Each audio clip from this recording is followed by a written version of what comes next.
ಜೊತೆ ಮನೆಗೆಲ್ಲ ಹೋದಾಗ ಊಟ ಎಲ್ಲ ಮಾಡಿದಿರಿ, ಅವರು ಕೈ ತುತ್ತು ಕೈ ತುತ್ತು ನಾವು ಅಡುಗೆ ಮಾಡಿದ್ವಿ. ನಿಜವಾಗ್ಲೂ ನಮ್ಮೆಲ್ಲರೂ ಕೂಡ ಮತ್ತು ರಾಜ್ಯದ ಅನೇಕ ಜನ ಅವರ ಅಭಿಮಾನಿಗಳಿದ್ದರು.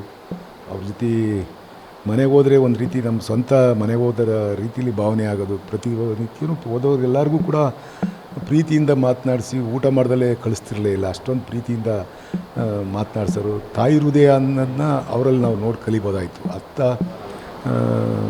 ಒಳ್ಳೆಯ ತಾಯಿ ಇವತ್ತು ತೀರ್ಕೊಂಡಿದ್ದಾರೆ. ಅವರಿಗೆ ದೇವರು ಒಳ್ಳೇದು ಮಾಡಲಿ. ಮತ್ತು ದೇವೇಗೌಡರು ಈ ಇಳಿ ವಯಸ್ಸಲ್ಲಿ ಪತ್ನಿ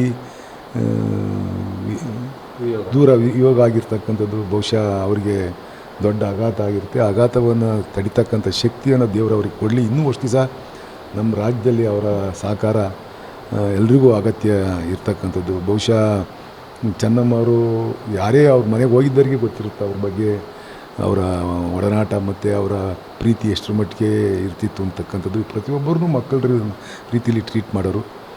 ಬಹುಶಃ ಇವತ್ತು ಎಲ್ರಿಗೂ ಕೂಡ ನಮಗಂತೂ ತುಂಬಲಾರದ ನಷ್ಟ, ಮನಸ್ಸಿಗೆ ನೋವಾಗ ಒಂದು ಸಮಾಚಾರ ಇದು. ಇಲ್ಲ ಅವರು ಪ್ರಧಾನಿ ಆಗಿದ್ದಾಗಲಿಂದಲೂ ನಾನು ನೋಡ್ತಾ ಬಂದಿದ್ದೀವಿ. ಅವರು ಮುಖ್ಯಮಂತ್ರಿ ಆದಾಗಲೂ ಕೂಡ ನಾವು ಒಡನಾಟ ಇಟ್ಕೊಂಡಿದ್ದಂಥವ್ರು. ಬಹುಶಃ ಯಾವತ್ತೂ ಕೂಡ ಅವ್ರನ್ನ ಪ್ರಧಾನಿ ಹೆಂಡತಿ, ಮುಖ್ಯಮಂತ್ರಿಯವರ ಹೆಂಡತಿ ಮತ್ತು ಈ ರಾಷ್ಟ್ರದ ಒಬ್ಬ ಮಹಾನ್ ನಾಯಕನ ಪತ್ನಿನ ಒಂದು ದುರಹಂಕಾರ ಯಾವತ್ತೂ ಕೂಡ ಅವರು ತೋರಿಸ್ತಾರಲ್ಲ. ಎಲ್ಲರದಲ್ಲೂ ಪ್ರೀತಿ ವಿಶ್ವಾಸದಿಂದ ಮಾತನಾಡೋರು. ಬಹುಶಃ ಆ ರೀತಿ ಹೆಣ್ಮಕ್ಳು ಒಂದು ಕುಟುಂಬಕ್ಕೆ ಭೂಷಣ ಅಂತ ಹೇಳ್ಬಿಟ್ಟು ನಾನಾದರೂ ಕೂಡ ಹೇಳಕ್ಕೆ ಬಯಸ್ತೀನಿ. ಬಹುಶಃ ದೇವೇಗೌಡರ ಈ ಒಂದು ಉತ್ತುಂಗ ಮಟ್ಟಕ್ಕೆ ಹೋಗಲಿಕ್ಕೆ ಅವರ ಒಂದು ಈ ರೀತಿ ನಡವಳಿಕೆನೂ ಕೂಡ ಕಾರಣ ಆಗಿರುತ್ತೆ ಅಂತ ನಾನು ಭಾವಿಸ್ತೀನಿ. ಅಂತ ಒಂದು ದೊಡ್ಡ ತಾಯಿ ಇವತ್ತು ನಾವು ಕಳ್ಕೊಂಡಿದ್ದೀವಿ. ಅವರಿಗೆ ಈ ದುಃಖ ಭರಿಸ್ತಕ್ಕಂಥ ಶಕ್ತಿ ಪರಮಾತ್ಮ ಕೊಡಲಿ ಅಂತ ನಾನು ಕೇಳ್ಕೊಂತೀನಿ.